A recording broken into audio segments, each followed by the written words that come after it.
So there's the Walensee, the lovely dark green waters, and the high mountains on the other side known as the Kurfürsten, which reach a height of about 7,000 feet.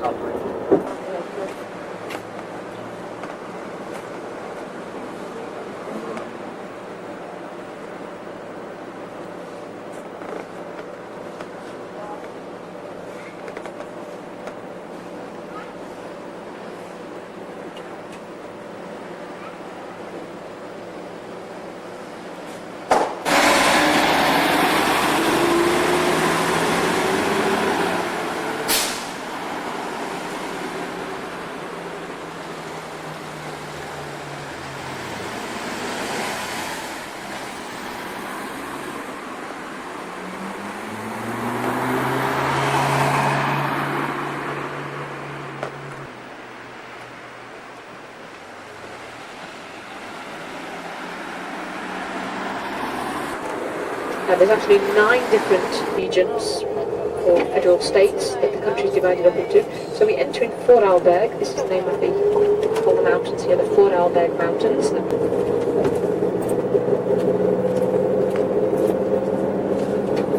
Now most of the mountains, they do actually run from west to east.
Om 5 uur moet je hier aan tak zijn. 10 uur. Nu voor bij ons 10 uur.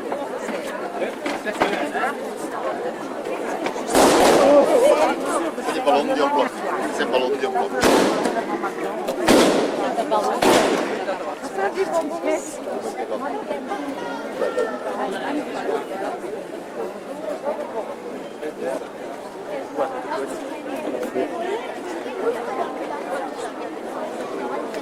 Well, Okay, everyone. What's this?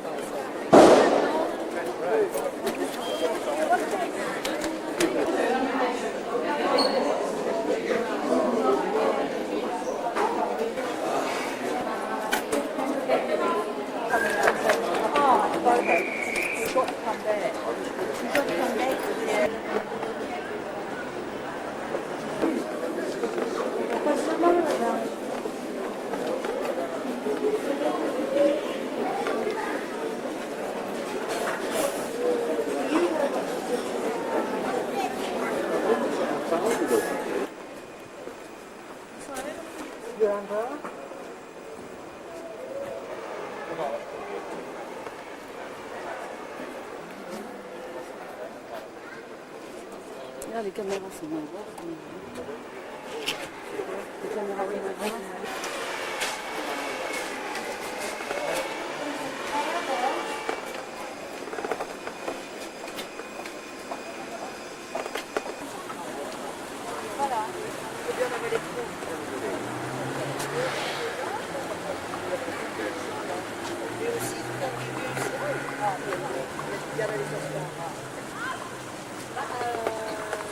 À 7h30, il y a une fête individuelle.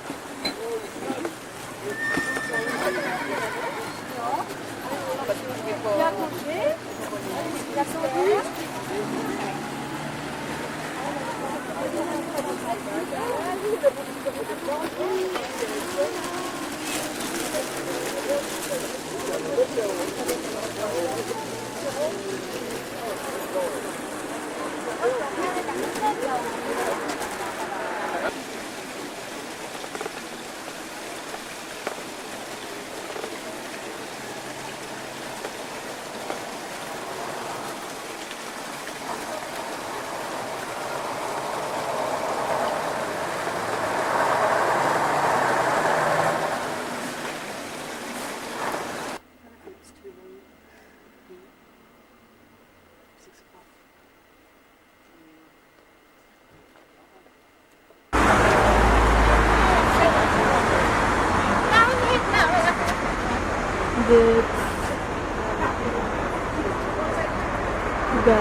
Bob and Betty Joyner.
so.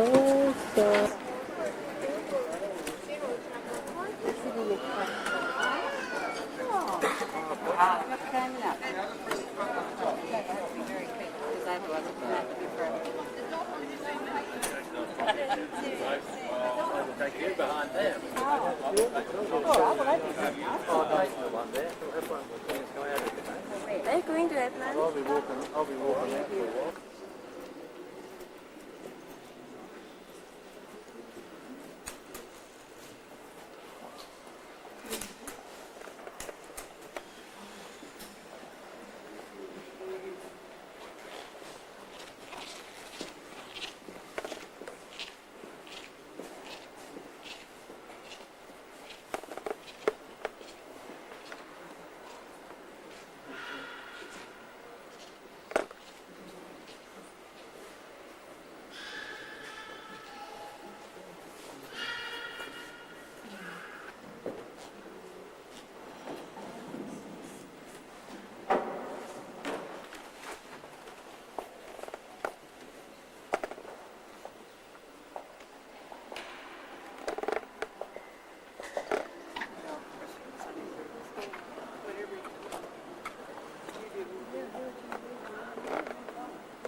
But you have a little look at the maps of Vienna that you'll be getting later on when you get to the hotel. They have them just in a stand by the reception, and you just help yourself, so make sure you do get one, particularly one for the tour tomorrow.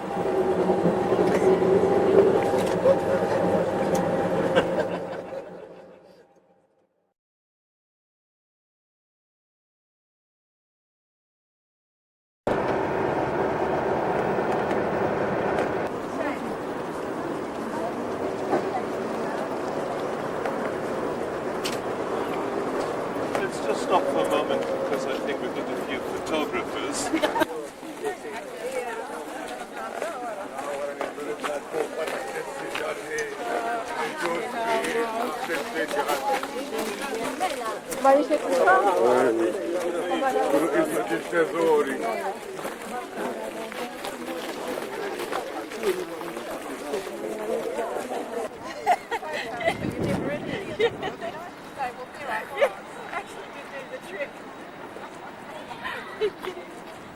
Probably. The back off the center.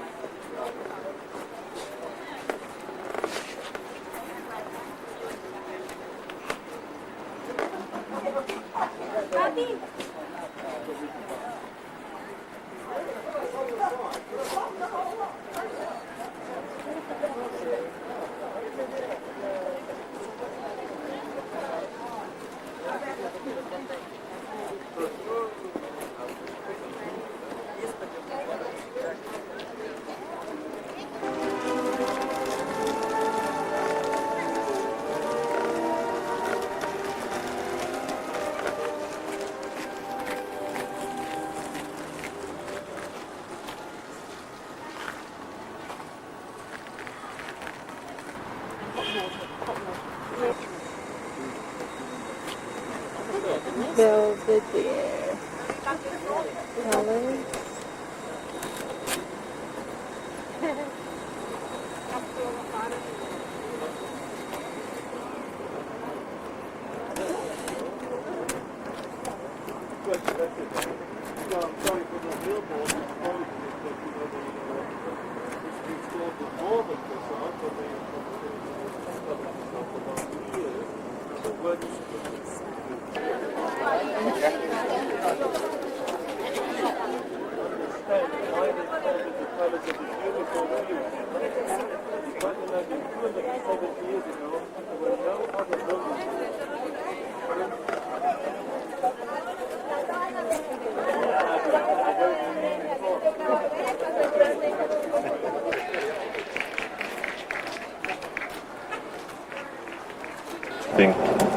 Entirely different. The statue erected in 1945 by Orthodox World War II, the Soviet troops occupying Vienna. On the left now was built in gratitude for the end of the Black Plague steel skeleton filled in with white marble blocks. After we've seen everything, we finish our tour behind the Opera House. And then, maybe after the included tour, whatever you like, or in the afternoon, we visit the Opera House, second point of the optional tour. So our emperor's once, it's the office of the Federal President of the Republic today, and also contains the National Library that's in the Winter Palace. And also very important, on the left, Empress Maria Theresa, Austria's most important woman, once on her throne chair, 20 meters high. That's the biggest monument of the city. And you see the beautiful sculpture of the Greek goddess of wisdom, Pallas Athena, in front of the building. The one with the golden helmet and the spear. It's all very beautiful white marble sculpture. Parliament out on vacations on the 1st of July, and do not expect them to come back to Vienna before the 1st of October. We have elections. Right, and looking to the left, it's very important, the City Hall now. Look at the biggest building of the ring, with about 2,000 people working there, getting paid. It's slightly different. Left, you see the Duke of Schwarzenberg, and behind him the Soviet soldier again, you remember. There is the dome of St. Charles's, huge copper dome, you remember. And goodness, look to the left now. And that's a colleague of mine on the left with a green blouse. She's smiling, yes, waiting for her coach. You can take pictures with flashlight, without flashlight, you can take videos, everything. Almost everything. Only we cannot sit down in the auditorium, but we have quite a good view of the auditorium and the stage. And I take you up to the side stage later. We are now in the orchestra pit, which is quite big, as you see. Guess how many musicians would find room here? 128. Well, we normally had coffee, but it's still called Tea Salon of Emperor Franz Joseph. That's the most beautiful and certainly the most valuable room in the Opera House. Everything original from the 1860s. Look at Venetian silk on the walls. Venice was still Austrian at that time. The candelabras or candle holders were presents of Napoleon III, who built the Grand Operas of Paris and later. And on the right you see the lamp, a present of the Maharaja of India. That's where Franz Joseph, during intermissions, received his famous guests. Yeah, why not? Let's have a look at the staircase. It's also original, never modernized. Still the old sculptures. See, that's 1869, it even says here. And only one thing was changed in 1914. We got electricity there. May 1914. Shortly before World War I, when the opera was electrified.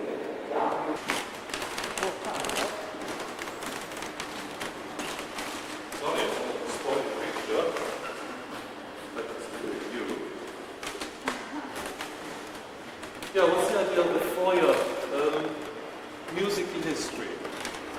When you just look up a bit, you see busts of famous composers. Not only that, above each composer you see a beautiful fresco, a painting done by Moritz von Schwind, and of course it depicts a scene from an opera composed by that person underneath. Very easy example, Beethoven only wrote one opera, because the first performance in another theatre, this opera was built much later, only 2 months before he died. Very right here. Next to Mozart, then we find the first classical composer, Christoph Willibald Gluck. Songs, romantic songs like The Linden Tree, The Trout Quintet. You certainly know his unfinished symphony. His operas were in 1869 because it was opened to the public in 1869, maybe the building. That's not like it on the year. So that's why we were just coming along with the coach this morning. Good, and now let me show you the morning.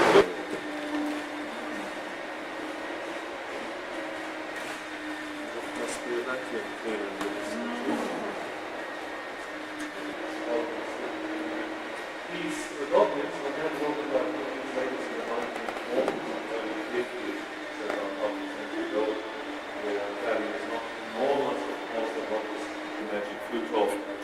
Very important for the social prestige to be seen here occasionally, when people walk up and down and to see who else is here tonight and with whom and what is he wearing, what are they talking about, and a few gossips for the next couple of days. And buy refreshments and coffee and whatever. Good, ladies and gentlemen.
Crag of the Hill, lovely medieval castle, just castle of ruins, as you can see. And over on your left, you've got a nice pilgrim church known as the Maria Schutz. So we start to make our climb up to the Semmering. It's only, well, I say only, it's 1,000 meters high. If you remember going up Mount Titlis, that was 3,020 meters on the top, and basically where we see the road winds up to the top of the Semmering Pass. So we've now left Lower Austria behind us, and we're now in Styria, or Steiermark.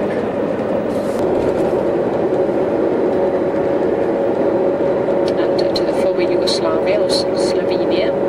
Let's see now, in about half an hour, maybe a little bit more, 3/4 of an hour, we should be arriving at our coffee stop, which is a nice little village.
We're adventure foster up here.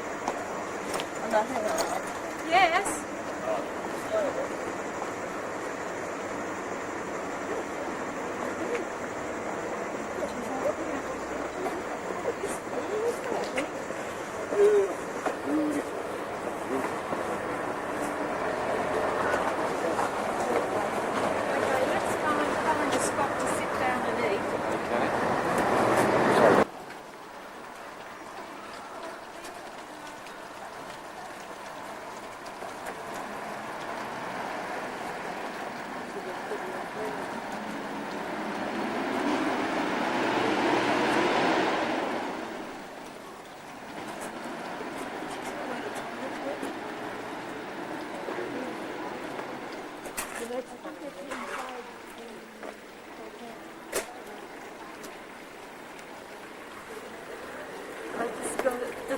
So where do you want to eat?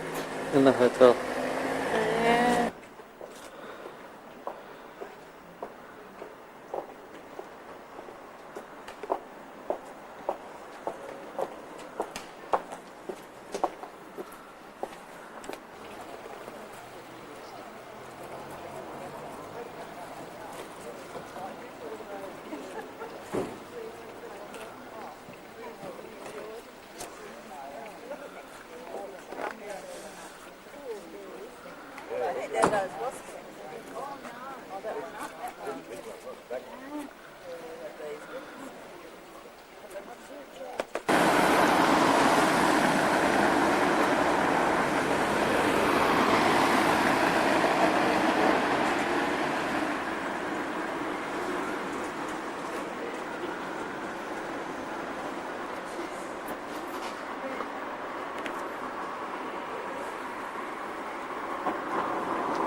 Ecke, Highlander Ecke,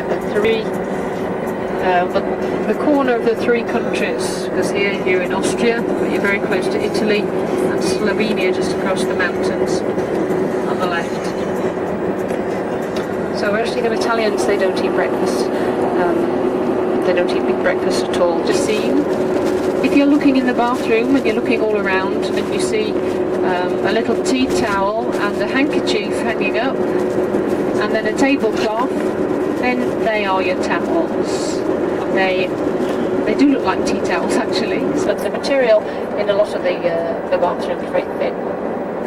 Just need a bit more rubbing, it still does the same trick. Still get dry in the end. Lasagna, rigatoni, macaroni, anything else? Tagliatelle. Oh, lots and lots of them. And all started putting bits of herbs on just to make the bread a bit tastier. And it's obviously absolutely delicious. But there's many different varieties. Just must try the ice cream one.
Bridge sign.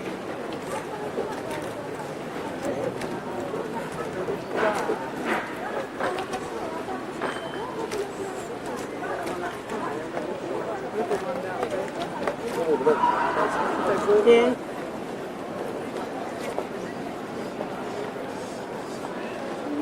Bell Tower.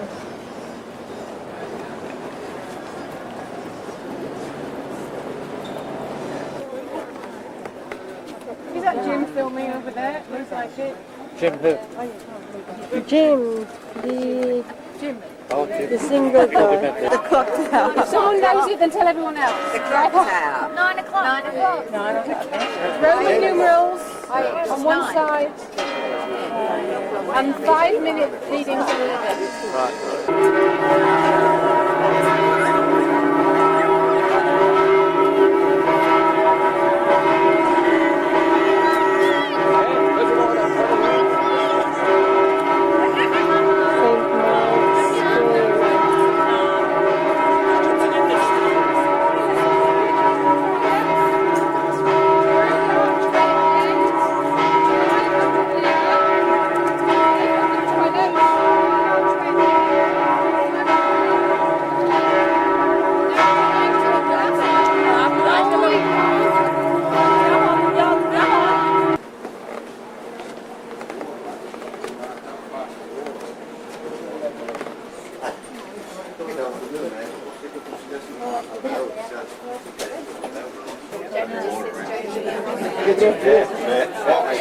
Si sente qualcosa?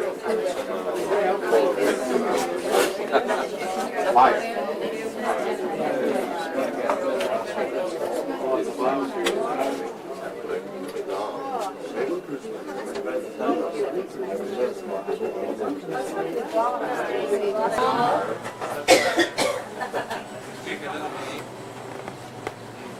The most famous technique used to make glass here in Venice, in Murano, probably in our factory in Murano, is going to make a little bowl, something like this, using a technique called the Murina technique. Practically, is using small glass bits. I'll show you the big ones. These are the big ones. So smaller than this, and then mix with the glass. They reach such a mosaico design, something like this, kaleidoscope design. And this is called Murina, takes the name from the island of Murano. Anyway, the glass composition is silica sand, soda, and potassium. Silica sand is not the sand of the beach. It comes from the caves of Fontainebleau in France, so we have to import it. And these minerals melt in the manicure at a temperature of 1,200 degrees centigrade. So the glass is already melted in the kiln. So master picks it up using the iron pipe, which is made of different quality of iron and steel mixed together. So it can blow up without burning its lips. That's quite important. And also the other tools, the pieces, the scissors, are made in the same material. So you work practically without a problem. Actually, working close to 1,200 degrees, sometimes they burn. So it's very hot temperature. If you later on, we'll show you the many colors. To get the colors, we use mineral oxides. And we take the real color after 24 hours of cooling down at 600 degrees centigrade. And you can realize very easy, you can do yourself when you go back home in the microwave. Something like this.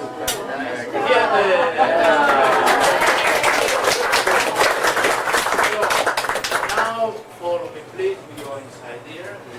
The table all around me, surround me please.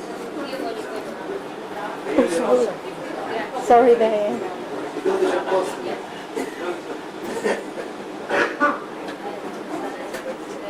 Okay, so first of all, I hope you enjoyed this demonstration. Gold and selenium. For that reason, because of the gold, the red is one of the most expensive colors. The red and also the pink. To get the pink, they use gold and cobalt. So remember, these two colors always cost about 15-20% more than the other ones. So be careful. Take my suggestion. If you have to buy glass, buy these two colors for you. The other ones for your neighbors. The decoration. I would like to show you this. This is a reproduction of the Baroque style, 17th, 18th century Venetian glass. This is called 3 firings Venetian work. 3 firings because they put this glass for 3 times, 3 different days into the kiln to get the different refiring. So the first day to make it, as you saw before, second day they get the refiring, and meanwhile glass is cooling down, they apply 4 gold leaves of 22 carats. That is the best quality of gold to get decoration. Gold fixes to the glass, and the glass becomes stronger, so we can use it for the coffee set. You can put inside hot drinks, just like tea, coffee, and the glass will break. The third day they apply the enamels of glass, and also this one make the glass very compact. So that, please, you can check if that's the gold in relief from here.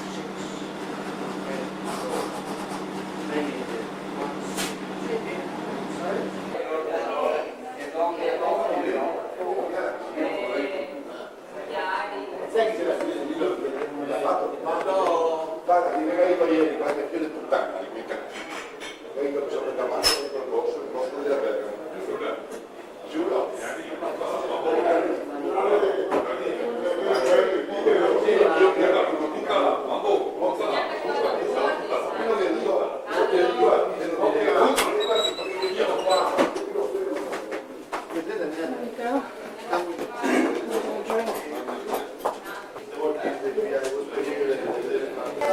So in Venice, there's a lot of history and tradition.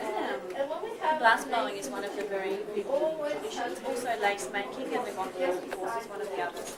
Unfortunately, the Industrial Revolution and the French Revolution weren't so necessary anymore. And this part of the tradition and history of Venice started to be lost. But about 20 years ago, the community of Venice decided to reopen this school.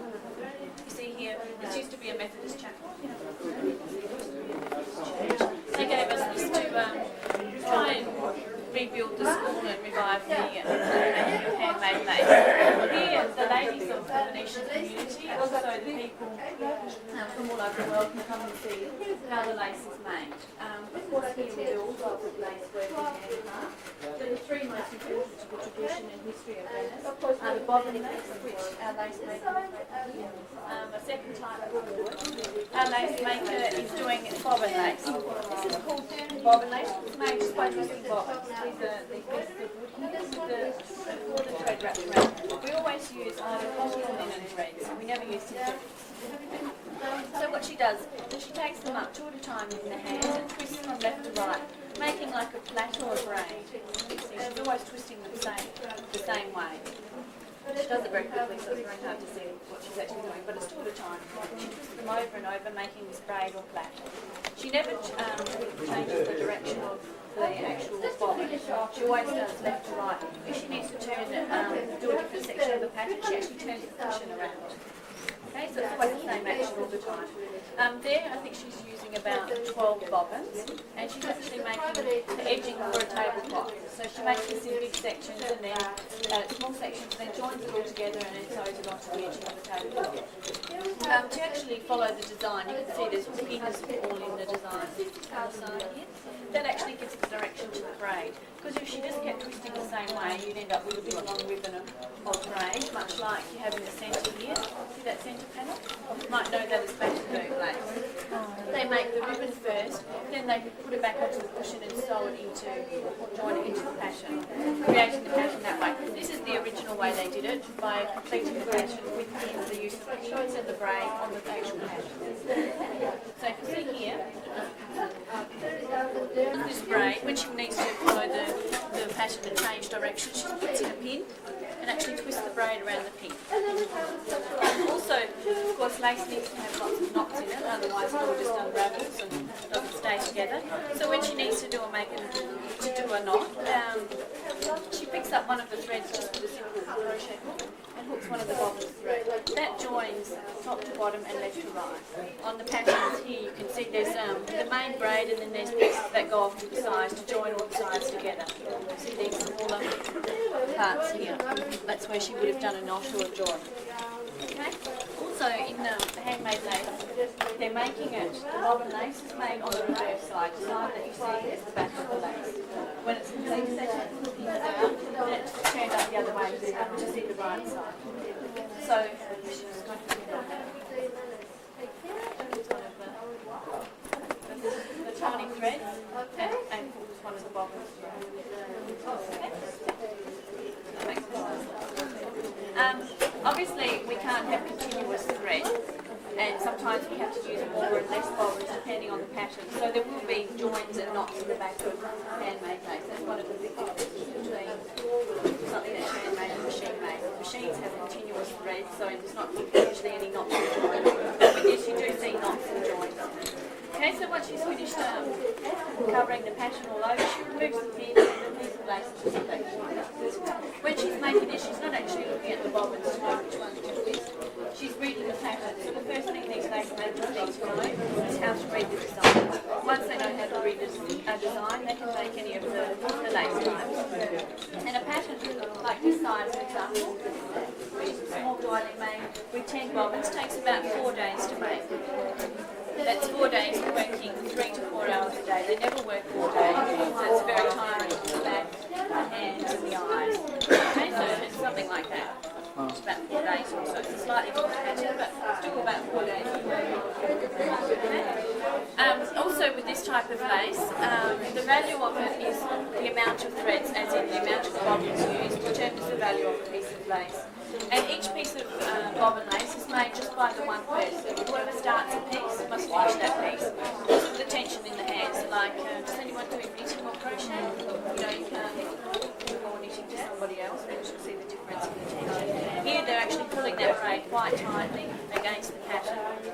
so the tension differs from person to person, so whoever starts a piece will finish it. Okay? If you have a look at the back here, we have an antique christening dress. This is about 160 years old. Would have been made using about 200 something like that to reproduce that would take about 2.5 years. So that's something we can't even think about doing now, because one person just spends 2.5 years. Also, the size of that thread is very, very fine. You can actually see through the lace, not because it's old, just because the thread size is so fine that it becomes transparent. Does anybody have any questions about that?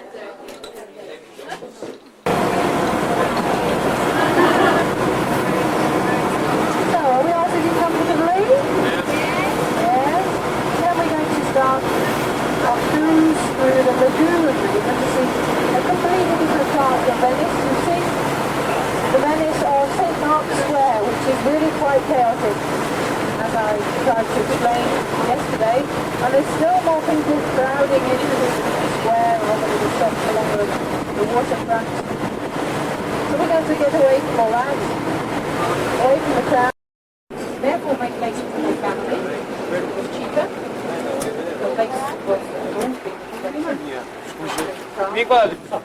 This is the island of Burano. This is an island where each house is individually painted a different colour, and it has to keep that colour and has done that for hundreds of years.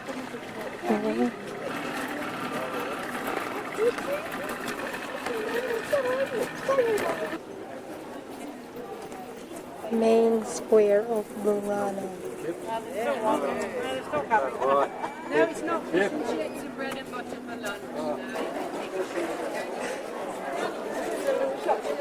This is the main street of Burano.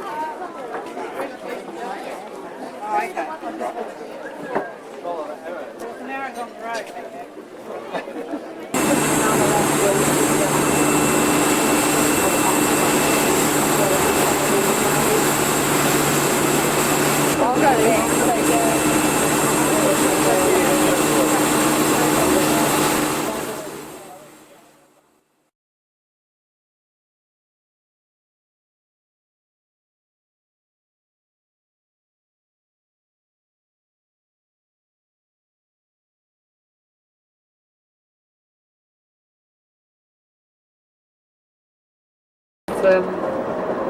Little canals crossing across the countryside, particularly in the region of the Veneto, around by Venice, so that they don't have much of a problem with irrigation here,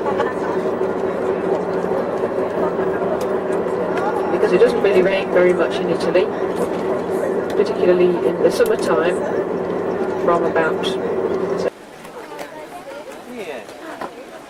Statue of David.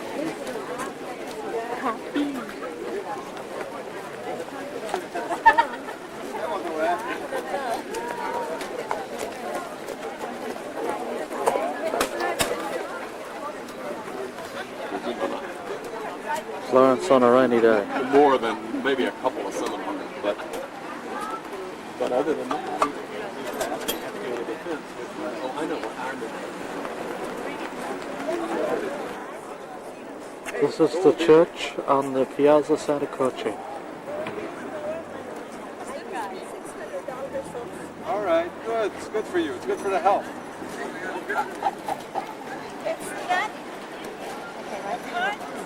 No, it's easy. It's easy. Have a good time.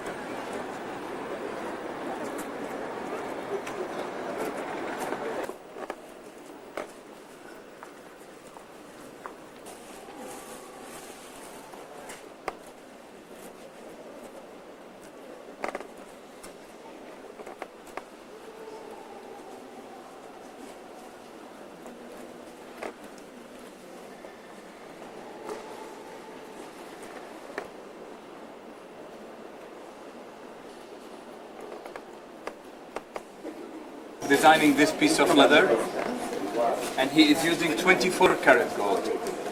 That shiny part you see, this shiny part you see is plastic. Finito? Finito means finish, for your Italian. Finish the gold. The shiny part you see is plastic, and the other part is the powder of gold. Okay? The Florentine invented this system about 500 years ago here in the church of Santa Croce, about 100 meters from here. But they didn't use the plastic tape for sure. They used directly the powder of gold on leather, they fixed it with the white of the egg, and then they passed these tools.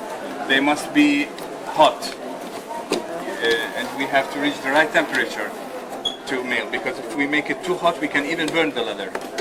If you make it too cold, when you take off the tape, the gold will come off immediately with it. Okay? And in this system, the gold will stay for a lifetime. If you see this box, for example, has about 45 years old, instead even 3 days in the water. That's our factory during the floods in 1966. See, the gold is, the leather is ruined a little bit, but the gold will stay forever. Actually, even if you want to scratch it, it's inside the leather. It will never come off. Like I told you, very important to reach the right temperature. That's the difficulties. And with this system, with the tape, it's easier because you have to put the powder and you have to put. This is very fast, much better. Not everything you see with gold, it means that it's handmade. This one, for example, is not handmade. This is handmade. This one is a completely machine work. It's so complicated to be handwork. You see. In fact, something like this, a handmade one with leather lined inside, costs 8,000 lira because you make it in half an hour, one piece. This one, in half an hour, we can make even 500 pieces. This is completely machine work. So this one costs only 2,500 lira, about $1 American dollars. This one about $6. The price is completely different. The same thing for wallets, for example. You can find so many qualities of wallets in calf skin, goat skin. You see, this is calf skin. The calf skin normally it's less expensive than the goat skin because they are bigger pieces, so you can make more than one item with one piece of leather. Goat skin is very small piece, very soft, very nice, but it's very, very small. So if you make one thing, it's more expensive. This one, for example, a wallet made by calf skin. This is a very special leather. If you scratch this leather a little bit like this, not cut it, scratch it a little bit, you just put a little bit of water and you can immediately fix it. See? This is a special kind of leather. This one is goat skin. It's better, softer, but it's even more delicate. Same thing for this one. By the way, have you ever seen this wallet before? No. This is invention of my grandfather about 40 years ago. You just put the money like this inside, and you open it from the other part, and the money is in. And you see this part is cross, you just open from the other part, and it's here. Magic. Actually, if you put $1 here, after 1 week you can find $1,000. Believe me. It's very easy. Huh?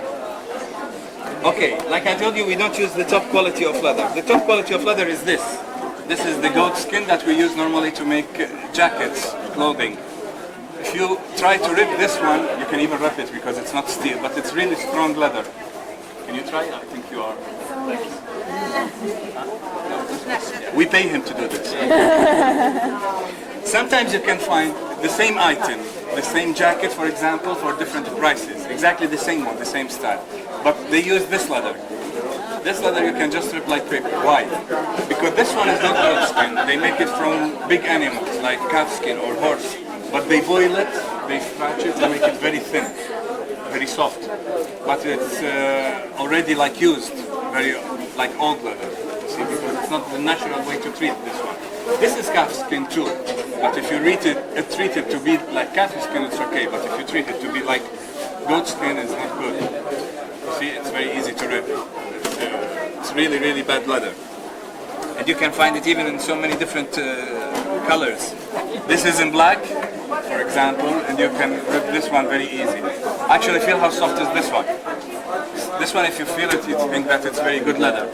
But you can just rip it easily. When you're selecting off the rack, how do you know which is one or the other? You have to go and... No, that's very easy. Not very easy, but it's simple to see. If you feel this leather, it's very dry. Yes. It's if you feel this one, it's completely different feeling. Right. It's completely different.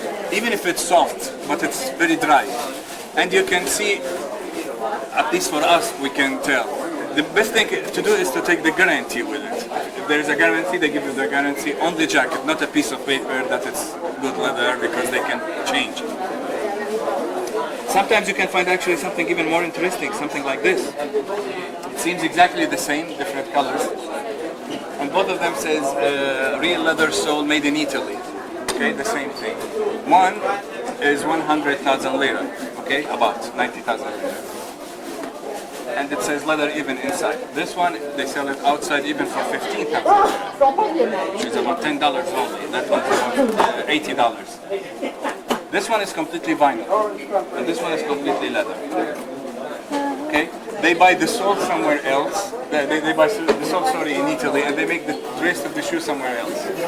The sole is real leather sole made in Italy. That's the truth. Because normally when people buy a shoe, they look at the sole. Most of the things. You don't look inside normally. It's very easy for a person. I see even here. They look only here to see if it's real leather, if it's good sole or not. But if you see the rest of the shoe, it's even paper. It's not even plastic. This one it's easier to see because you can see on leather there are always some small defects of the leather because it's natural, scratches. Plastic is perfect all over and you can tell immediately that it's plastic. Or you can, when you buy it, if you put it a little bit in the water, you see what will happen. The leather changed the color a little bit because it's natural. This one changed only from here because it's leather, and this one is just plastic. Okay? For sure you can't make it in a shop. Take them home, give them water, and take them back.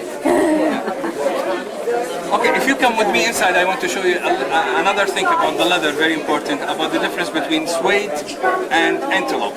Because the suede, like you know, it's very difficult to clean. You can't clean it with water, you have to clean it with dry cleaning.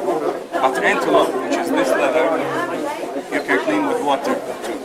I'll show you. If you come, they sell it for about 3,000 Australian dollars. Here we sell it about 1,200. Less than half price. Australian. Yeah. Okay. Suede is the back of the leather. Okay. I think everybody knows this. It's not an animal. It's just the back of the hide leather. This part normally is very waterproof.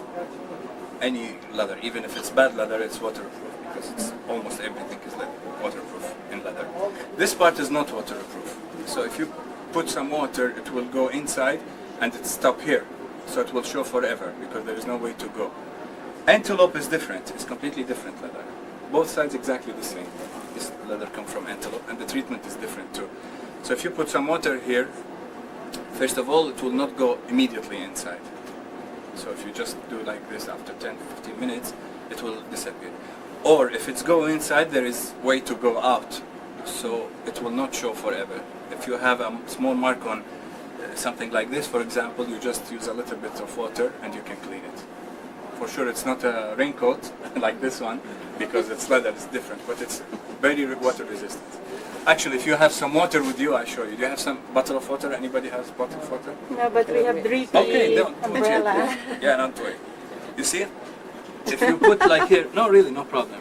If you see, it doesn't even stay on. And even if you try to put inside, this one after 10 minutes it will disappear. I'm not crazy to do this. This is one of the most expensive clothes we have in the shop.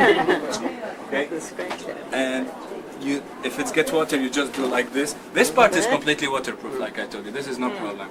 But if you are outside and begin to rain, nothing happens to this one. You just try to do like this, and you keep it for 10-15 minutes. It will disappear.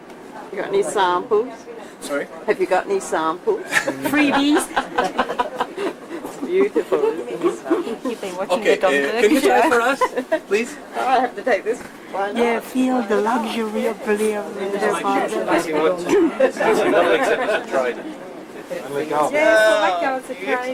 It's very big. It's very big. It's very wide because it's a swing coat and it's made by 140 square feet of leather. So it must be very heavy. But believe me, it's absolutely not heavy. It's very light. Oh, lovely. This is one of the ones that we sell to Davy Jones. Pockets. Yeah, even Monopoly money if you have it. It's nothing that's fun too. Yeah. By the way, leather is not the warmest thing, huh? No. Leather is for fashion. But if you find something like this. There's a shielding. This is the inside. This is the outside of the animal, and this is the inside. It's not lined inside. It's one piece of leather. Yeah. This is the outside of the animal, and this is the inside. So it's very, very warm. This is very warm, but the normal leather is not the warmest thing. Approaching the Duomo.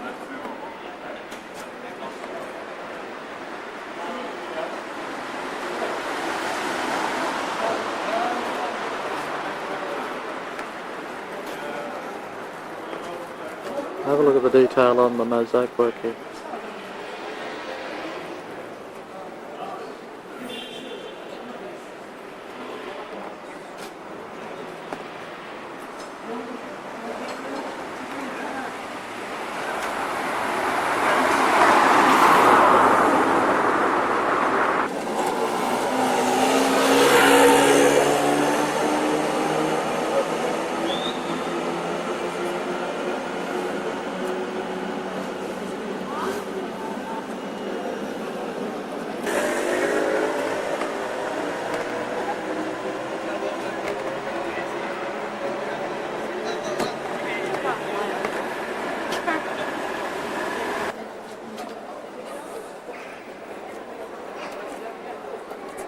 At the top here, it's possible to look out over the city.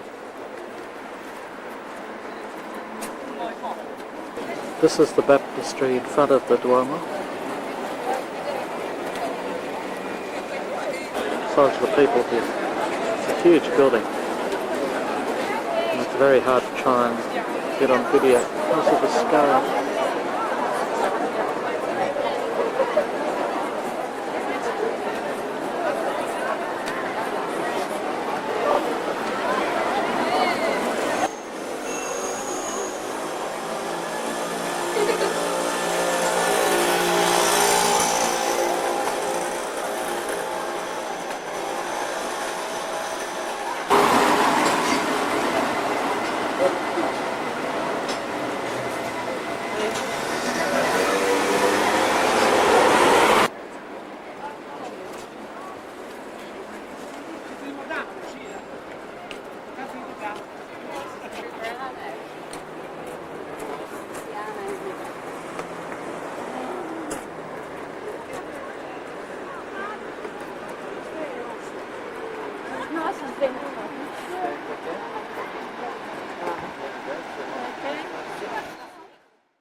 There is somewhere to go. I'll point them out as we arrive at the hotel. Then tomorrow we shall be leaving at 9 o'clock in the morning.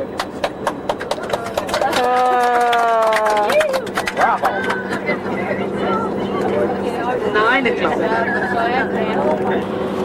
It's a city that's an archaeological site, constantly. They're still discovering things now. We're going to be seeing things tomorrow that will blow your minds. 2,000 years old. You'll be able to touch them and say, gosh, they were built 2,000 years ago.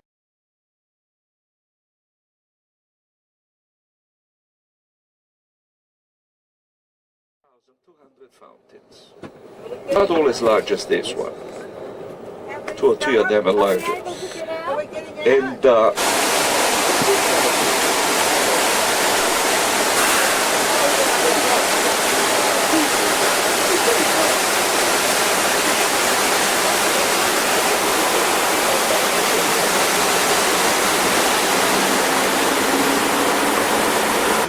ancient Rome.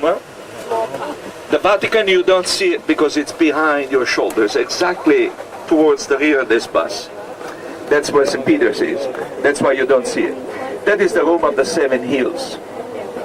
Can you see in the distance a palace with a flag? There is a flag on top. That means that in spite of the Sunday, the President of the Republic is in his office. The building with the flag is the Quirinal. It's the largest building in Rome. It's got 1,077 rooms there. Sometimes the water of the river gets up to that point, so that the island disappears and only the building remains out. Tremendous pressure on this bridge, which is 19 centuries old, this bridge. The one on the other side, don't worry, it's older. And it's 100 years older. Dobbiamo andare dritti. This is called a stadium. What is on the hill to the left is what is remaining now of the palaces of the Roman emperors. Some of the Roman emperors lived there, and some of the Roman emperors built what you see the remains of there. That is called the Severian Terrace, because Septimo Severus built that side of the building. It was the building itself doesn't exist anymore, just a place. You're not looking at the Circus Maximus, you are looking at the place where the Circus Maximus was.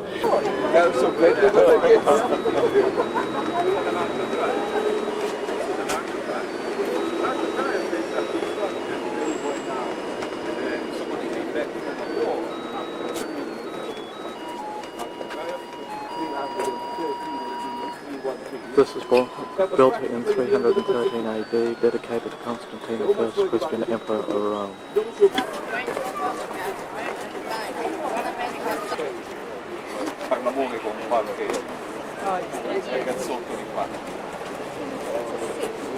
Several buildings from here. I can the situation is getting worse and worse every day. This selling of African souvenirs. I shall now repeat the question. Are we outside or inside of the Colosseum now? At this point we are inside. At least part of the group is inside, maybe the end of the group is slightly outside.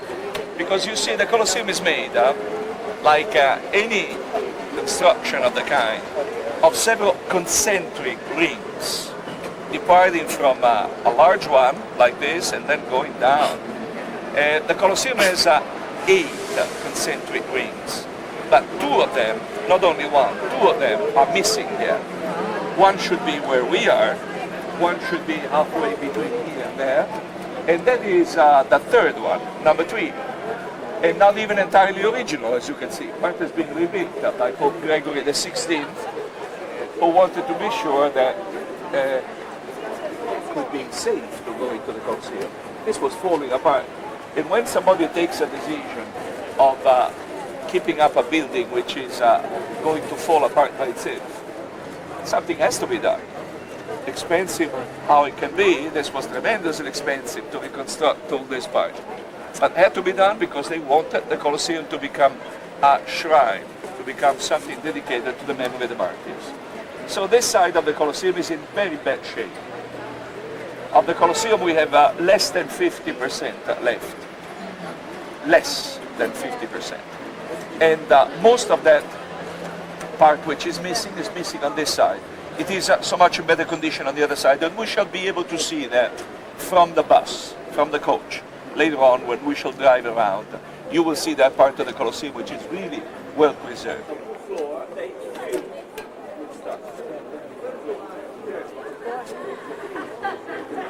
Sorry. The Colosseum will not be going to use it until the last of its bricks, until the last of its blocks of marble as a stone part. See, the seats for the spectators do not exist anymore. They were made of marble. The white stone you see up there is marble, it's granite. Nevertheless, its floor is laid 20. I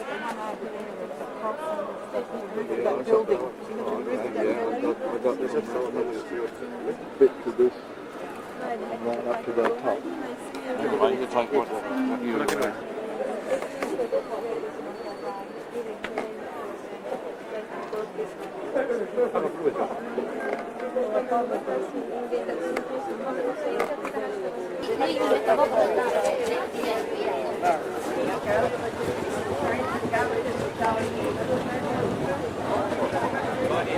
Been showing the outer two rings, just remnants of which are left now.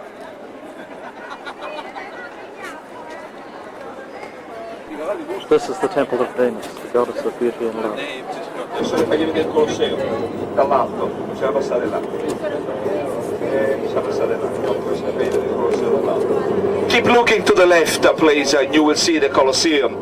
Now you will see the best of it. That part of the Colosseum on the east, the eastern side of the Colosseum, which is in good condition. Now we go up and turn left. It will be nice to see the Colosseum from there. This is what it should be like all around. This is the Colosseum, not the other side.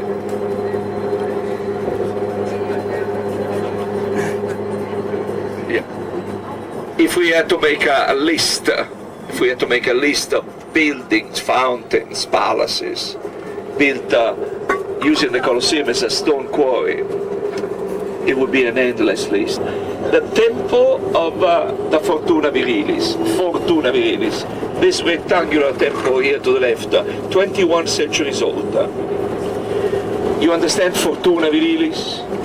Fortuna means luck, Virilis, virilis, no? This, practically the men, the luck of the men, the virility. That's where the Roman ladies used to go and pray for their husbands to be good and long performing husbands. It was a very crowded temple. There was a line from there to the end of the street. More than recycling, of making use of a building as part of a new one. Look to the left. If you had to say what kind of a building that is, what would be your specification? What would you, how would you call that building to the left? What is it? What was it? It looks similar to the Colosseum in a certain way, so it must have been a place for public entertainment. But this is a single and simple theater. Remember what I told you the Colosseum has to be called? Amphitheater. So two of these elements put together. The simple theater was to be used for what theaters are normally used for nowadays. For comedy, for drama, for music. Two of them together lose their stages, and instead of the stages you have the arena in the center for the fights of gladiators. Egyptian lions spitting good water. The building on top to the right is the city hall. The city hall. If one wants to climb these steps, it's a long climb. When some girls sit on the steps, it's a beautiful view from here. That is the monument of our first king.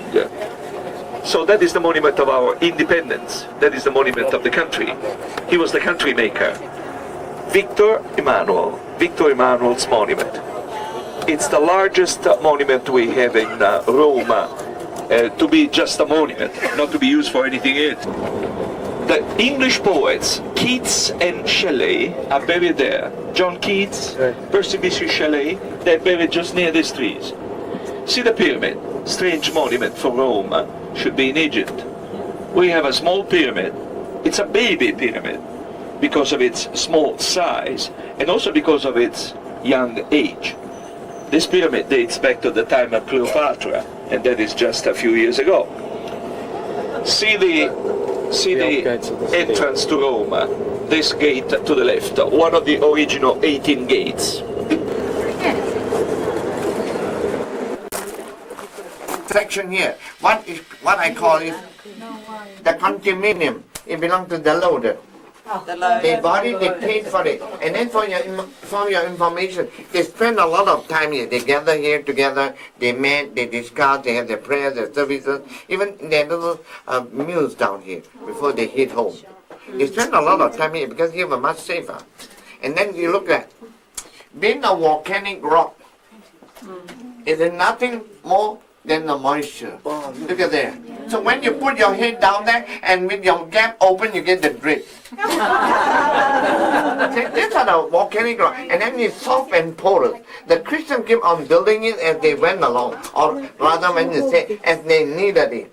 So they spend a lot of time here. So as we move, you see the original tomb, and when you look at the original tomb, don't be surprised.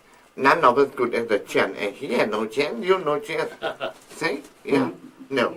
Because they were short and small people. See? And then they had their services, everything done here. So they only were attracted by the tomb, which happened to be sealed by a piece of marble. Those that have been sealed half and half, they left the clay one beside here. Look at here. You see this piece? This is the clay one. They left the clay piece behind. Okay? So as we move, we see the original tomb, and then we see the oil lamp, and then you go on your left-hand corner there. That's the iron gate which separates the third and the fourth level.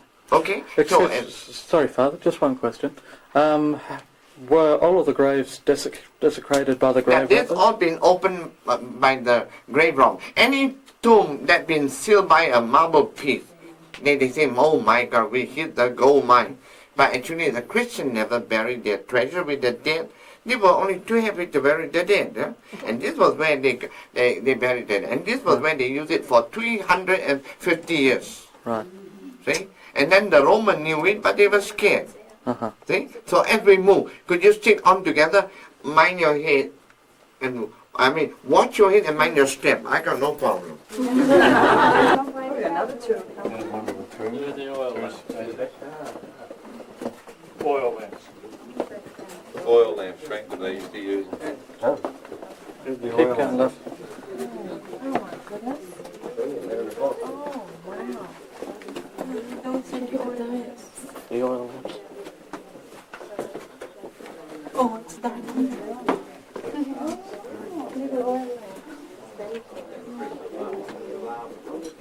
Typical tomb. More here? Yeah. Good, I'll get some this time. Oil lamps. And it's green.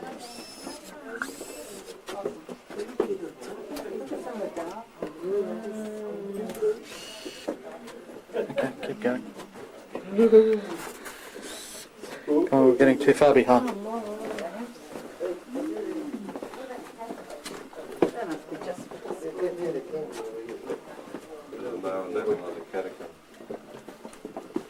Brickwork they've got up here. It's really Lower level of the catacombs.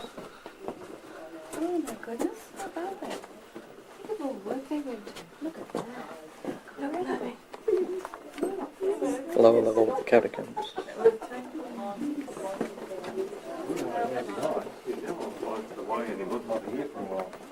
I wouldn't have found a way back, no.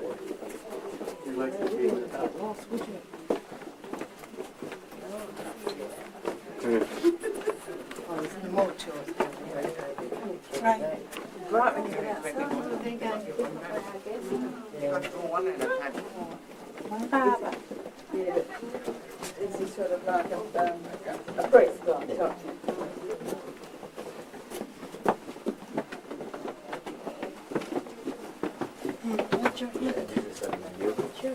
Watch your head.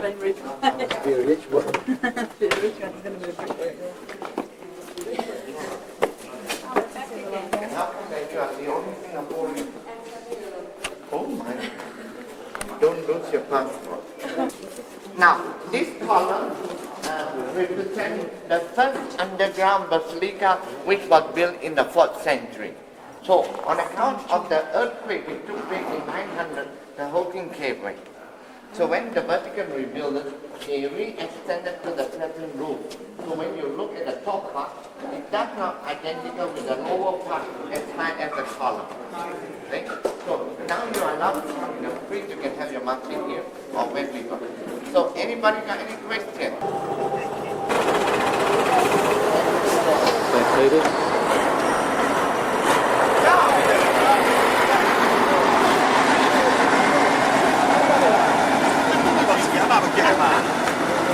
Quando sta? Sono mucchiate, portate questa.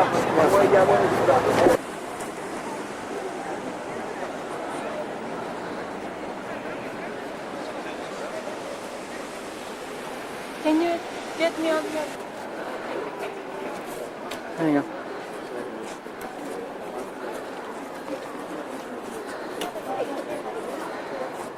Roman 64, most of them were killed here. Don't listen to those who tell you about the Colosseum. The Colosseum did not exist at that time. You died in 68, and they started building the Colosseum 2 years later.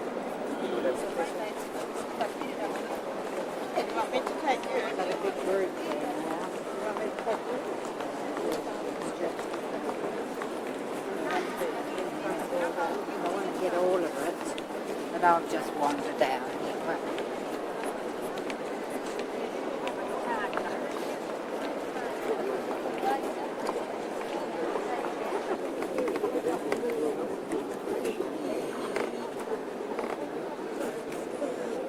The tomb of St. Peter.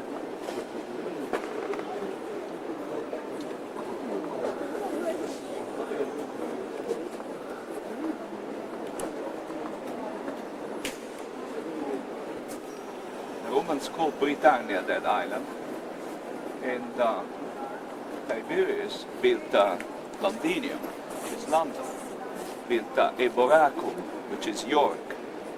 We don't know really, or at least I don't know, where Constantine was born, if in London or York, one of the two. But when he moved from England to come to Rome, he didn't know much about Rome itself because he had never been here. He came, he conquered, he became an emperor. And it was good for the Christians because he decided to give them the freedom of worshipping the God they wanted to worship. Constantine built St. Peter's, and that was in 325 AD. In 325 AD, this church was built on the site of a cemetery. So the tombs were removed. Most of the tombstones, I suppose, became building material. They became part of the foundation for the new building. And the center of the new building was the tomb of St. Peter. So St. Peter's tomb is there simply because somebody decided to build a church on what he suspected or knew or guessed that was a tomb of St. Peter. Could be or could be not. If Constantine really knew where the tomb was, okay. If he didn't know it, or maybe he asked the wrong person, maybe the tomb of St. Peter somewhere is. In other words, nobody can be sure. Excavations recently made proved what it could have been taken for granted because everybody knew it. This place was a cemetery. So excavating in a cemetery, a little bit is left of the tombs, and the tombs can be easily recognized to be different from swimming pools or fountains. So tombs were here, but on none of those tombs there was an inscription such as here lies St. Peter, also because they didn't know there was going to be a saint at that time. So this is the place which has been regarded always as Peter's tomb. But if a mistake was made 17 centuries ago. So it's a mistake that dates back to a long time ago. And the Pope buried under there? Well, he was the first Pope.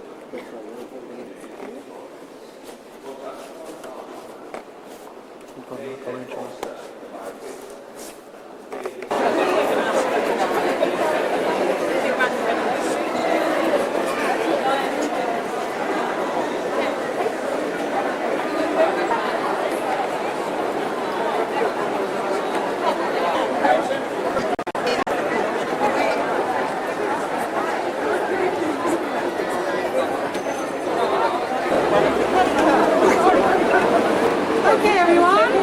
Gather round, gather round. Now, what is this? The catalogue. Looks like a daybreak to me. Now, where are we going to go? Can you all hear me? Yep. It's the Piazza Navona. The Piazza Navona, the Navona Square. Its second name is the Stadium of Domitian. You'll see it in little brackets underneath the name Piazza Navona. And it was the Domitian Stadium a sports stadium. And you'll see that the square, it's not a square, it's in an oval shape, just like a modern sports Arena. Oval. And there they used to do sporting events. They would have chariot races, running events, all that sort of thing. And this used to be the entrance into the old sporting arena. And remember what I was telling you, how the level has changed. Just look how high up we are now, how the city has risen. Now Piazza Navona, it's one of the most beautiful 17th century Baroque squares. And there's 3 beautiful fountains by Bernini. You heard of him before? Yep. Bernini. He was a wonderful sculptor, and he did a lot of work for the popes. 3 popes in particular commissioned him to decorate Rome, and he has done the 3 fountains, the Fountain of Neptune, but the most important one, you see the Fountain of Neptune first, the most important one is the one in the middle, the Fountain of Rivers, called the Fontana dei Fiumi, with a big obelisk, an Egyptian obelisk in the centre, with the papal crest on the top, because it was commissioned by a pope. And the Fountain of Rivers, they represent the 4 rivers of the world. There are 4 huge figures representing the 4 main rivers of the then known world. That's the Danube, the Nile, the Ganges and the Plate. And it's very interesting, the Plate. And there's a little church on the square as well, big church in fact, by Bernini's enemy, or his rival, Borromini. Have you heard his name before? Borromini. He was a very big architect for the churches. He did a lot of churches at roughly the same time, in the middle of the 17th century. And he was a rival. They didn't really get on, Bernini and Borromini. And one of the figures, as you'll notice, on the Fountain of Rivers, has his hand in front of his face. Now some people say that Bernini did this purposely to show that he was afraid that the church that his enemy had built, or his rival had built, might fall down. So the figure's going, it's about to fall down. Or other people say that the figure, Bernini, made that purposely so that the figure couldn't see the church, as if it didn't exist. He's got his eyes covered. But reality is that the church was actually built after the fountain. So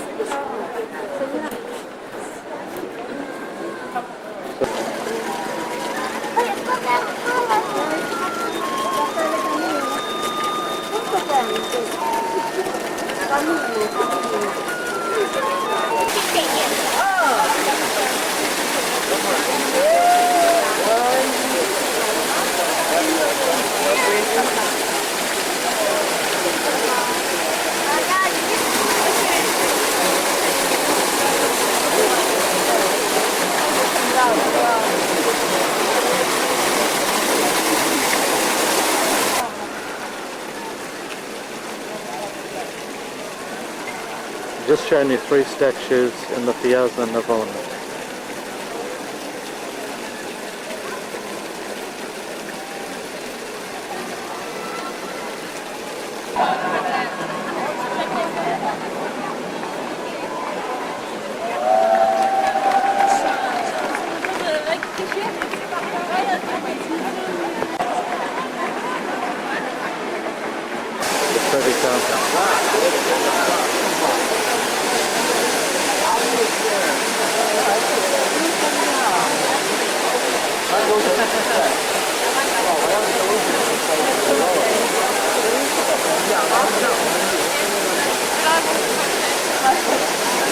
I'll take another one.